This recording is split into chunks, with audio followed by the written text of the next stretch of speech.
मैं देख रहा था कि बात अब केवल आर्टिफिशियल इंटेलिजेंस और शिक्षा की नहीं है। अब थोड़ा सा मैं पॉलिटिकल इंटेलिजेंस आपके सामने रखना चाहता हूं। बात केवल इसकी नहीं है जो टॉपिक आप डिस्कस कर रहे हैं कि आर्टिफिशियल इंटेलिजेंस के दौर में शिक्षा कैसे होगी।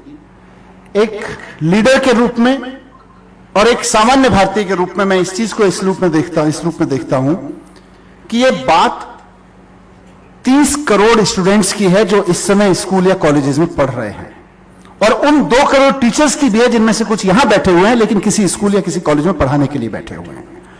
32 करोड़ भारतीयों के बारे में यह बात है कि आर्टिफिशियल इंटेलिजेंस के दौर में शिक्षा का अब भविष्य क्या है। आर्टिफिशियल इंटेलिजेंस के दौर में शिक्षा क्यों, कैसे और किस तरीके से दी जाए, यह सवाल केवल इंदौर के स्टेट प्रेस क्लब में कुछ बुद्धिमान लोगों के बीच का होने वाला का चर्चा का विषय नहीं है। यह 32 करोड़ भारतीयों का विषय है, इसलिए यह बहुत इंपॉर्टेंट है। हम चाहें नहीं चाहें, इसका सवाल यहां कास्ट होता है कि क्या हम इन 30 करोड़ लोगों को, और बल्कि जो मैडम ने कहा टीचर्स ट्रेनिंग की बात की मैडम ने, कि क्या हमारे 2 करोड़ टीचर्स 30 करोड़ भारतीयों को एआई युग के लिए तैयार कर पा रहे हैं? क्या हमारे 2 करोड़ टीचर्स हमारे 30 करोड़ भारतीयों को जो अभी स्कूल या कॉलेज में पढ़ रहे हैं उनको एआई युग में जीने के लिए तैयार कर पा रहे हैं? मशीन है कि नहीं है, कोडिंग करेगा कि नहीं करेगा, मेरे जैसे आदमी के लिए छोटे सवाल है मैडम। एक भारत जितना बड़ा और जितना महान देश है उसमें है एक कॉर्नर का एक सवाल है और वो कोर सवाल है, लेकिन उससे बड़ा सवाल है कि क्या 30 करोड़ भारतीय उस चीज के लिए तैयार है, उस समय के लिए तैयार हैं जब सब कुछ एआई से हो रहा है। मेरे हाथ में फोन है, मैं खोल रहा हूं, मेरे फेस स्क्रीन से फोन खुल जा रहा है। मैं एयरपोर्ट पे उतरता हूं, मुझे मैनेजमेंट इंस्टीट्यूट का यहां का एड्रेस ढूंढना है, मैं 4 रूट मुझे एआई बता देता है, किस में ट्रैफिक मिलेगा, किस में नहीं मिलेगा। मुझे गाना सुनना है, मैं 3 गाने अपनी चॉइस के यूट्यूब पे सुनता हूं, 4था गाना मेरी अपनी चॉइस से निकल के आ जाता है। सारी चीजें, मुझे रेस्टोरेंट ढूंढना है, मैंने 4 बार जिस तरह के रेस्टोरेंट से ऑर्डर किया हुआ है, 5वें शहर नए शहर में जाते उस तरह के सारे रेस्टोरेंट मेरे लिस्ट पे आ जाते हैं, मुझे सोचना ही नहीं पड़ता है ज्यादा। तो आर्टिफिशियल इंटेलिजेंस की ऑमनी प्रेजेंस तो हम लोगों के जीवन में है। हम लोग जो मजाक में मैंने कहा, मतलब हल्के शब्दों में कहा कि हम सब ह्यूमन इंटेलिजेंस यहां बैठे हुए हैं, सच इतना ही नहीं है। सच इतना है कि ह्यूमन इंटेलिजेंस की जेब में आर्टिफिशियल इंटेलिजेंस पूरी तरह से बैठी हुई है इसी हॉल में, और हम सब लेके आए हैं इसको। तो आर्टिफिशियल इंटेलिजेंस हम सब लोगों के बीच में ऑमनी प्रेजेंस तो है इसकी, लेकिन क्या हम इस युग में जीने के लिए अपने 30 करोड़ भारतीयों को तैयार कर रहे हैं? इसी में से जॉब करेंगे, इसी में से जिएंगे। खाली जॉब करने की बात नहीं है, जिया भी इसी में। तो वो एक बड़ा सवाल हो रहा है। मैं इसमें से कुछ अच्छी स्टोरीज भी देखता हूं, यहां कुछ अच्छी स्टोरीज शेयर की गई। कुठारी जी ने बताया कि किस तरह से कुछ बच्चे ऐप बना रहे हैं।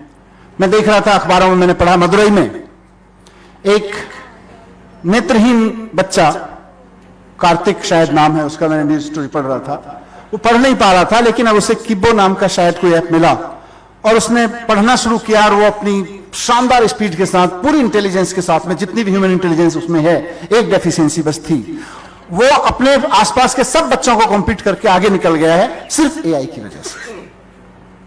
कश्मीर के पुलवामा में एक लड़की ने इस बात से आहत होके कि मेरी मम्मी और मेरे पापाओं के और मेरे दोस्तों के व्हाट्सएप पे हमेशा फेक न्यूज आती रहती है जो एक दूसरे को, हिंदू मुसलमानों को लड़ाने के लिए काफी होती है, मुझे कुछ करना चाहिए। उस लड़की ने अपने दोस्तों के साथ मिलकर एक आर्टिफिशियल इंटेलिजेंस का यूज करते हुए एक टेक बनाया, कोई ऐप, कोई चैटबॉट कुछ बनाया, और उसके बाद में उसने सुनिश्चित कर लिया कि मेरे गांव में, मेरे कस्बे में आने वाली हर खबर को मैं इसमें आर्टिफिशियल इंटेलिजेंस में जाके चेक करूंगी और उसके बाद में अपने सारे दोस्तों को बोल दूंगी, देखा फेक न्यूज है। That is the use of artificial intelligence. Good story about artificial intelligence.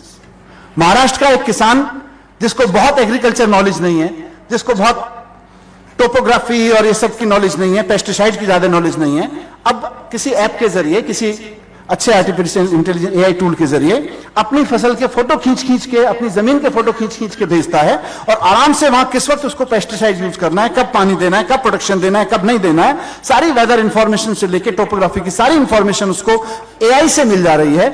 उसकी फसल का फोटो समय समय पे देख के उसको एआई जवाब दे देता है कि अभी तेरे को ये करना चाहिए, ये करना चाहिए, और रिकॉर्ड है।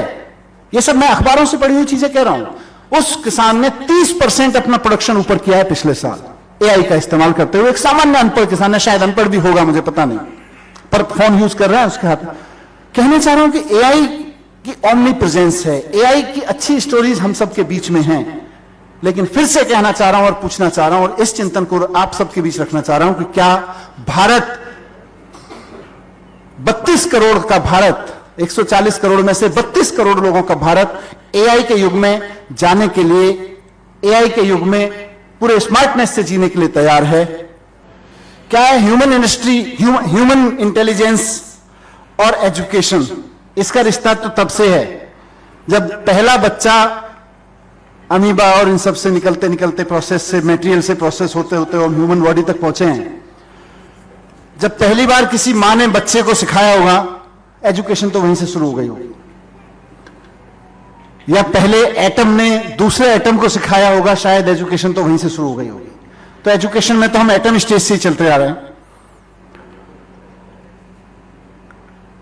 मनुष्य के लिए एजुकेशन के रूप में देखें कि एजुकेशन का क्या रोल रहा, जितनी भी नॉन हिस्ट्री है या जितना हम समझ सकते हैं पीछे जाके मनुष्य के रूप में अपने आप को देख सकते हैं, तो शायद मुझसे ज्यादा विद्वान लोग इस सदन में यहां और यहां बैठे हैं, असहमत भी हो सकते हैं वो इस बात से, और मेरी इल नॉलेज समझ के मुझे कुछ माफ भी कर सकते हैं कि ह्यूमन हिस्ट्री में एजुकेशन ने क्या क्या काम किया है।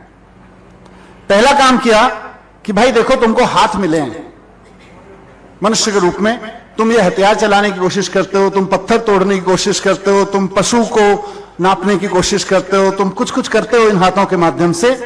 तो एजुकेशन ने आके हमको कहा कि देखो, ज्यादा परेशान मत हो, हमारे पास एजुकेशन है, हम आपको सिखाते हैं कि हाथों का सही इस्तेमाल कैसे करना है। हम आपको सिखाएंगे कि हाथों का सही इस्तेमाल करते हुए बड़े भारी पत्थर को भी कैसे उठाया जा सकता है, अच्छे तीर और तलवार कैसे बनाए जा सकते हैं, अच्छे औजार कैसे बनाए जा सकते हैं। एजुकेशन ने हमको आके कहा कि अपने हाथों का असली इस्तेमाल, सही इस्तेमाल, स्मार्ट इस्तेमाल आप कैसे कर सकते हो, एजुकेशन ने हमको सिखाया। थोड़ा समय बीता, और थोड़ा मैं कह रहा हूं तो ह्यूमन हिस्ट्री के पॉइंट ऑफ व्यू से और एग्जिस्टेंशियल हिस्ट्री के पॉइंट ऑफ व्यू से देखें तो थोड़ा मतलब सैकड़ों साल, हजारों साल, शायद लाखों साल बीते होंगे। मशीनें आई, एजुकेशन अभी काम कर ही रही थी, हाथों को सही इस्तेमाल कैसे करें इस पे सिखाने का। मशीनें आई, मशीनों ने कहा नहीं नहीं चिंता मत करो, हाथों वाला इस्तेमाल तो मशीनों से करवा लेंगे। एजुकेशन के सामने फिर संकट पैदा हुआ, यार हमने लाखों साल में इनको हाथों का इस्तेमाल करना सिखाया था, मशीन कह रही है अब हाथों का इस्तेमाल करने की जरूरत ही नहीं ज्यादा सीखने की, स्कूल में जाके हाथों का इस्तेमाल क्या करोगे सीख के, मशीन है ना आपसे तेजी से कर लेगी। तो बहुत बढ़िया, लेकिन एजुकेशन वाले लोग बड़े स्मार्ट होते हैं और इंटेलिजेंट तो होते ही होते हैं। तो एजुकेशन वाले लोगों ने कहा देखो, हाथों का इस्तेमाल तो मशीन ने कर लिया, हाथों वाला सब काम जो करते थे, अब आपको हाथों का इस्तेमाल सीखने की ज्यादा जरूरत नहीं है, वो काम तो मशीन कर लेगी। आप ऐसा करो, आपके पास ब्रेन है, दिमाग है, मस्तिष्क है, हम आपको मस्तिष्क का इस्तेमाल करना सिखाएंगे।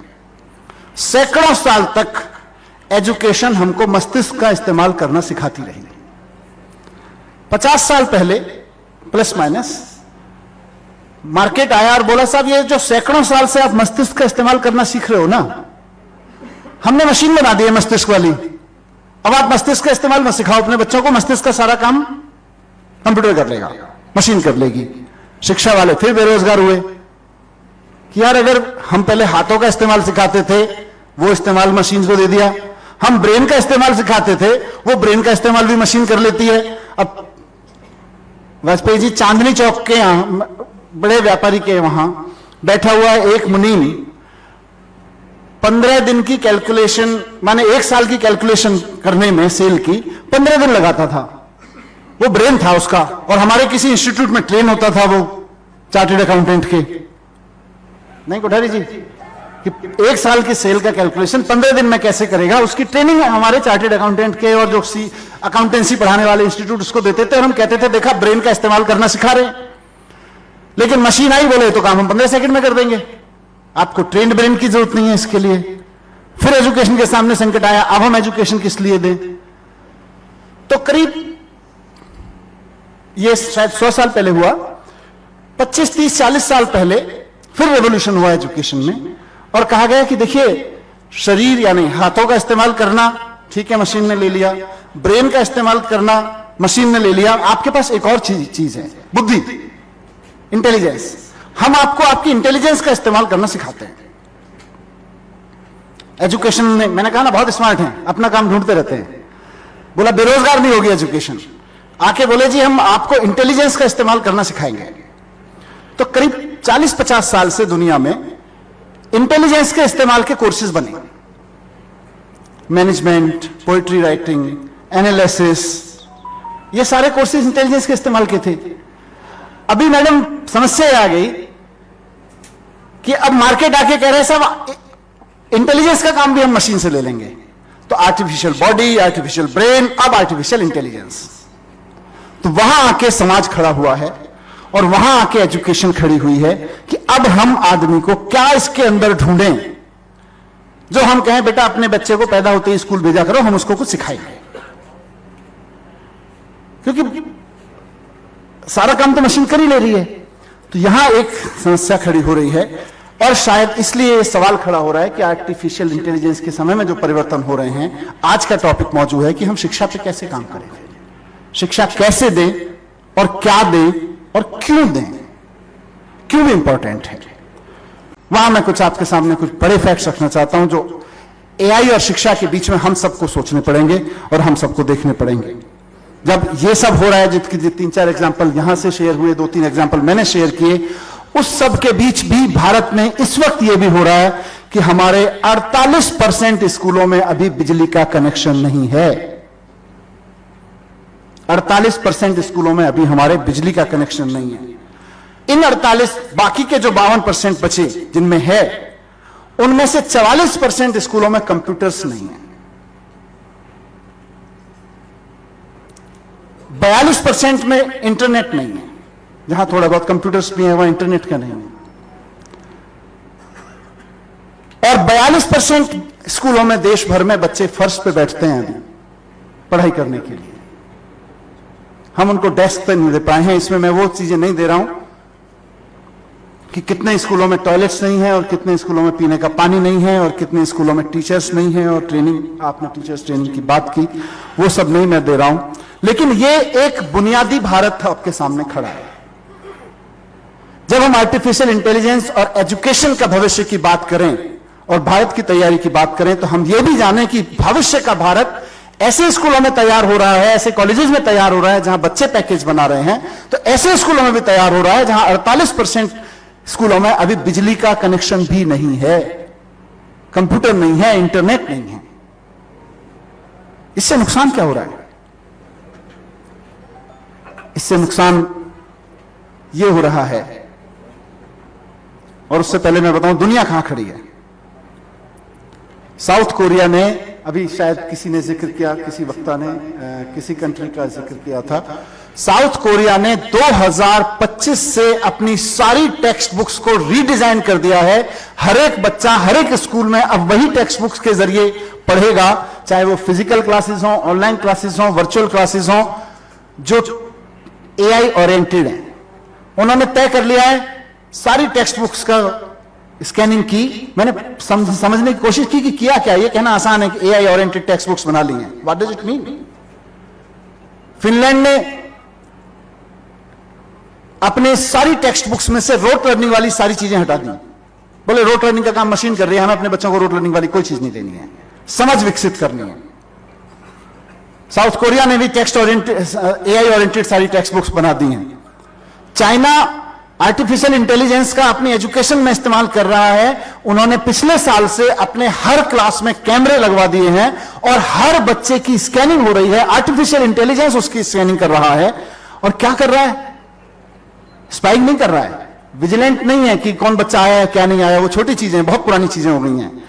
आर्टिफिशियल इंटेलिजेंस के बाद हर क्लास में लगा हुआ कैमरा किसी एआई मॉड्यूल को बता रहा है कि फलानी क्लास में हिस्ट्री का जो टीचर मैडम पढ़ा रही हैं, या साइंस का या से व्हाटएवर मैथमेटिक्स का जो लेक्चर चल रहा है, उसमें जो 30 बच्चे बैठे हुए हैं, उसमें से 5 बच्चे हैं जिनका बॉडी लैंग्वेज ये बता रही है, उनके फेस एक्सप्रेशन ये बता रहे हैं कि लेक्चर बोरिंग हो गया है, टीचर को इन्फॉर्म करो। और वहां टीचर को इन्फॉर्म हो जाता है कि मैडम या तो आपका टीचर पढ़ाने का तरीका बदलिए या हम टीचर बदल रहे हैं। आप अपने सारे 40 बच्चों को साथ लेके नहीं चल पा रही हैं। एक बार, दो बार, तीन, मैं ये नहीं कह रहा कि कोई डिक्टेटरशिप की बात है। बात है कि एआई का कितना टीचर को भी नहीं पता चलता है कि यार 40 बच्चे बैठे हैं सामने, उनमें से कितने बोर हो रहे हैं, कितने टॉपिक्स पे ले पा रहे हैं, नहीं ले पा रहे हैं। उनके आई मूवमेंट से, फेस एक्सप्रेशन से सब कुछ उन्होंने इतना ले लिया कि चाइना के एक एक बच्चे को वो पढ़ रहे हैं कि चाइना का एक बच्चा जब कहता है मैं पढ़ना स्कूल में आना चाहता हूं, तो हम उसका टाइम वेस्ट नहीं कर रहे हैं। वो कहता है कि 4 घंटे के लिए मैं आपके स्कूल में आऊंगा, मुझे ढंग की चीजें पढ़ाना और ठीक से पढ़ाना, आके क्लासरूम में बैठता है, तो हम उसका टाइम वेस्ट नहीं करते हैं। हमें पता चल जाता है कि कब कब हम उसको ठीक से डिलीवर नहीं कर पा रहे हैं और हम उसको ठीक डिलीवर करने की तरफ बढ़ जाते हैं, फिर अपने सिस्टम्स को दुरुस्त करके। पढ़ाता टीचर ही है, लेकिन एआई हमको बताता है कि कहां कहां किस किस स्कूल में कहां कहां बच्चे किस किस टॉपिक पे बोर फील कर रहे हैं, किस किस मेथड ऑफ पेडागोजिकल मेथड से या कोई जो हमारे पढ़ाने के तौर तरीके हैं उनमें से कौन से तरीके से ठीक डिलीवर नहीं हो पा रहा है कौन सा कंटेंट, यहां तक हम पहुंच गए हैं। तो जब वहां हम पहुंच गए हैं, हम कहां खड़े हैं, हम किस चीज से उलझ रहे हैं। एक समय था हमारे देश में, मैं इसको कहता हूं जनरली कि हम 1% और 99% में उलझे हुए हैं। कैसे? एक समय था हमारे देश में, माना जाता था कि 1%, कोई साइंटिफिक और मैथमेटिकल फिगर नहीं दे रहा हूं इसलिए कोई आर्गुमेंट नहीं करूंगा इस पे, रफ एक उसकी बात कर रहा हूं। हमारे देश में एक परंपरा रही कि साहब 1% बच्चे ही अच्छी एजुकेशन के लिए हकदार होंगे, बाकी 99% बच्चों को एजुकेशन नहीं मिलेगी फॉर वॉट एवर रीजंस, क्योंकि वो फलानी जाति में, क्योंकि वो उसमें है। तो 1% बच्चों को हमने अच्छी एजुकेशन दी, 99% बच्चों को या तो दी नहीं या अच्छी वाली नहीं दी, ज्ञान वाली नहीं दी, उस समय के हिसाब से। वो एक दौर था, तो उस समय लोग मान लेते थे चलो ठीक है यार, किस्मत है, ऐसे कुल में जन्म ले लिया, ऐसे परिवारों में जन्म ले लिया, ऐसी ज्योग्राफी, ऐसी सोसाइटी में जन्म ले लिया, क्या करूं। वहां से निकाला समाज को बड़े अच्छे सोचने वाले लोगों ने, उसमें बाबा साहब से लेके इस जिस शहर में हम खड़े हैं अहिल्याबाई जी तक, सबने बहुत योगदान दिया। लड़कियों से, जेंडर बेस से लेके कास्ट बेस, सब चीजों को काटा और बोला 1% को अच्छी एजुकेशन देने से नहीं चलेगा, सबको देनी पड़ेगी, हर आदमी को देनी पड़ेगी, हर धर्म, जाति, हर जेंडर को देनी पड़ेगी। वहां से निकाल के लेके आए, तो फिर हम फंस गए। हम फंस गए इसमें कि कुछ 1% बच्चों को शानदार फैसिलिटी वाले स्कूलों में एजुकेशन मिलेगी और बाकी सबको 99% बच्चों को जिनको मिल भी रही है उनको बहुत ही घटिया, बहुत ही लो स्टैंडर्ड वालों में मिलेगी। फिर से हम 1% और 99% के डिवाइड में बचे हुए हैं। यहां जितनी बात हुई एजुकेशन को लेके, वो बहुत अच्छी पिक्चर देता है कि अगर हम थोड़ी सी स्मार्ट पॉलिटिकल इंटेलिजेंस का यूज कर लें तो अब वो झंझट नहीं बचेगा। हर बच्चे को शानदार टीचर उपलब्ध कराया जा सकता है, वो चाहे फिजिकल हो या इसके माध्यम से हो, एआई के माध्यम से हो। लेकिन हम अभी उधर बढ़ नहीं रहे, हम वापस उसी डिजिटल डिवाइड में बढ़ रहे हैं कि 1% बच्चे ऐसे होंगे जिनको हम आराम से पैदा होते ही एआई एक्सपर्ट बनाना शुरू कर देंगे और 99% बच्चे ऐसे होंगे जिनको हम 12वीं क्लास में कंट्रोल V और कंट्रोल C सिखा रहे होंगे। INDC नेटवर्क, बदलते भारत के साथ।